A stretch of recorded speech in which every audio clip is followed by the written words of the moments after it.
mamaya sasaingan ko yung mga alaga ko mga idol.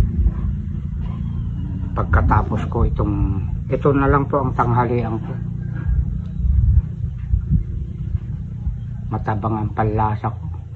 Wala po ako ganang kumain. Napakaraming nasira sa palay ko.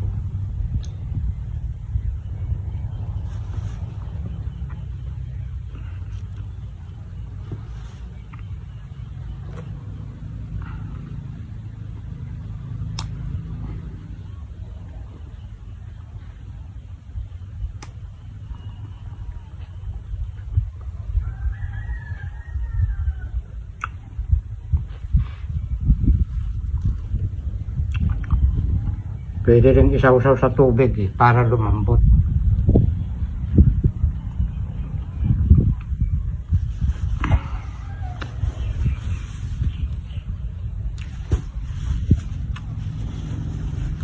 Pero hindi ko ito mauubos itong 4. Hapunan ko na po ito. Tsaka ito kalahati lang sagit.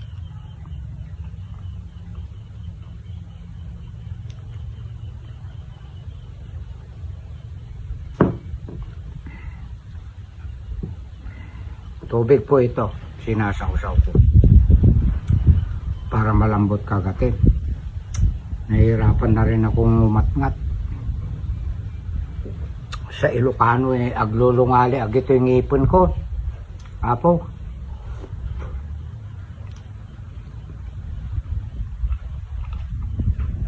Yan ang tanda ng pagtanda.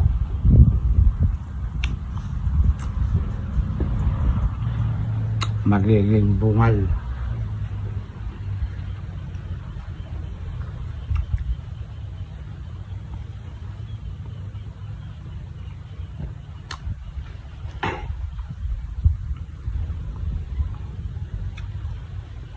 Maluwang-luwang din naman yung tinaniman ko na yan Merong kwan po yan.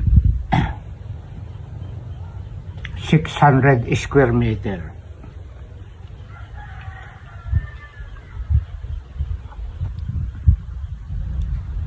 Yung pong nakapost na nakatayo,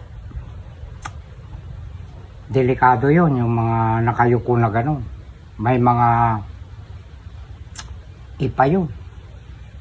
Dahil napagpag po yung bulaklak ng palay.